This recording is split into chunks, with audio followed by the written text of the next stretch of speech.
Isifundazwe Eastern Cape sihlela ukukhiqiza umthunzi wezinkukhu kanye netiye njengengxenye yokuthuthukisa umnotho wesifundazwe. Lokhu kulandela ingqungquthela yezolimo yezinsuku ezintathu ebibanjelwe kulesisifundazwe. Intengiso yomya ingena ngamandla kwiimarike zehlabathi. Amazwe ngaphansi kwe-SADC nawo aqalisile ngokuqwalasela inxaxheba edlalwa ngumya ekuphuhliseni uqoqosho, ukulwisana nendlala, ukudala amathuba emisebenzi nkqu nokuvala umsantsa kwabo bazimpulakalujaca nabatyebileyo.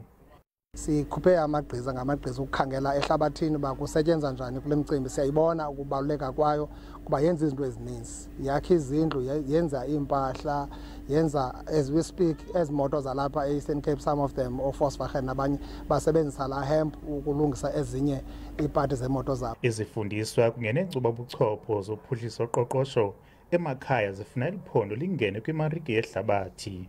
Kukho lo mba wentsangu. Intsangu ibisoloko iphuma kwezi ndawo zifana la emampondweni. Ingalilishwa ke into yokuba uve sekuthiwa iWestern Cape yona enqanqeza phambili, kuba loo nto ingathetha into yokuba zonke izinto esiziqalayo apha ziyaphonca. Isebe lijongene nophuhliso lwamaphandle nezolimo linethemba lokuba umya neti isisombululo kweli phondo.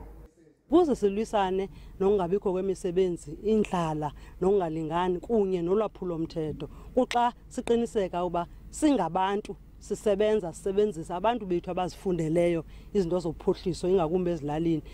Abahlala bangumsinsi wokuzimilela kummandla wasemampondweni baxhomekeke ekulimeni khona ukuze baphile. Yifama yethu kuphela sangene kwimarike yehlabathi. Intsangu iminyaka ngeminyaka ithengiswa ngokweemarike zibumnyama ingekho semthethweni. Kwiindaba ze-SABC, ndinkululeko Nyembezi, elusikisiki.